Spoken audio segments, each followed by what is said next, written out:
I'm glad I'm not a nickel corner, dude. I'm glad I'm not somebody who has to cover these tight ends anymore. When I came in the league in 2008, I often remind people, me and George Kittle had a long conversation about this. Tight ends did not do the things that tight ends do now, man. They're like different football players. Where do you think that position goes from here? Like, do you see that position changing? It's like a chess match, it feels like, in football. Offense and defense, personnel changes, trends change. Where do you think that position goes? I feel like it's a position that's becoming more and more fit to, carry a team's passing game. I mean, you see it on a lot of different occasions with, myself for a couple of years, Travis for a long period of time, George, Mark Andrews setting franchise records in Baltimore, Kyle Pitts, just guys that have all the abilities necessary to, be the focal point of the passing game for teams and, hopefully being compensated as such. Exactly. Okay, well, there's the alley-oop to question two, which is, how did we go about paying these tight ends? Because we talked about it with Kelce and George was talking about it. How do we evaluate? Because there's still variability in like what a tight end does. Like, we're not at the point now where all guys have skill, and that's not to throw shade at anybody who blocks most of the time or anything. But how should they classify that and get guys paid? I don't know if it's a certain benchmark of stats or like percentages of places lined up, percentages of routes ran, right, or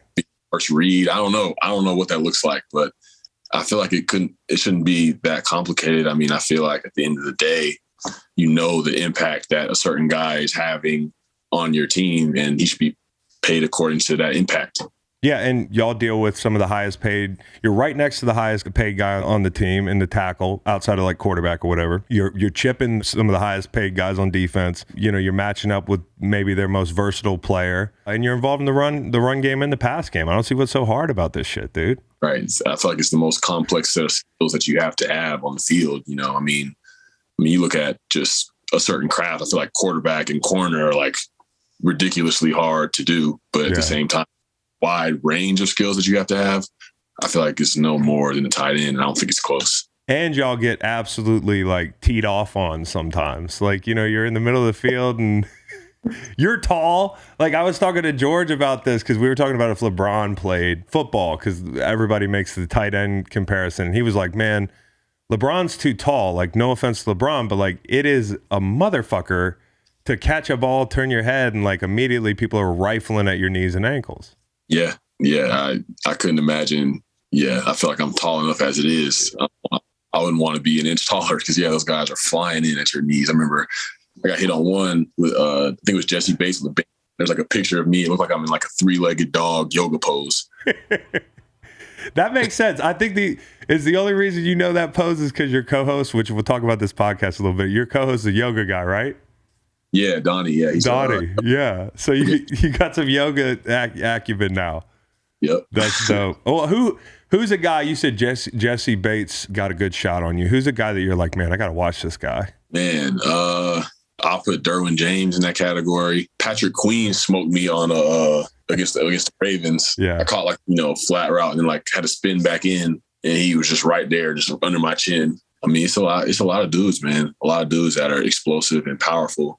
Those are some that kind of come out the gate. My rookie year, it was Dante Whitner. He hit me in the chest on a crossing route and gave me a concussion without hitting me in my head. So that is special, dude. It's the whiplash of the collision, dude. And Whitner was they called him Hittner, dude. Yeah. Like, young guys now don't know Dante Whitner like that, but Dante Whitner would lay you out, bro. I'll always remember him.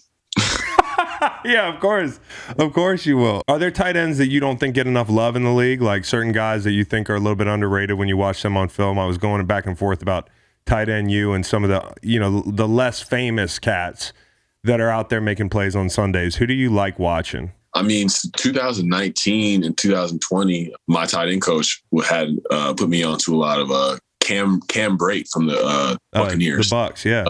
Yeah, he was killing it. Like back when Jameis was there, quarterback, like a lot of things that he was able to do. He was a guy that really jumps out for me. But yeah, there's been a lot of guys like Jonnu and Hunter, things they've been able to do throughout their careers. I really like Irv Smith. I thought he was going to do some big things, but I think he got hurt before last year. But the way that he was training, the way that he was working, I thought he was going to do some pretty special things. But yeah, there's there's a lot of guys that can make plays when called upon for sure. That are and it's good to have that tight end you to spend time around those guys. Mike Gesicki is a dog. Dalton Schultz. I love watching Mike. Yeah, he's got a little swag too. Mike's got like some swag to him, dude. He has that little shoulder shimmy when he makes a play. Listen to the full podcast on Spotify, Apple Podcasts, and other podcast streaming platforms. Wherever you want to get the podcast, you can get the podcast. Pretty simple. New episodes every Monday, Wednesday, and Friday. Don't forget to like and subscribe for more content. Podcasts get pretty wild. This is real tame.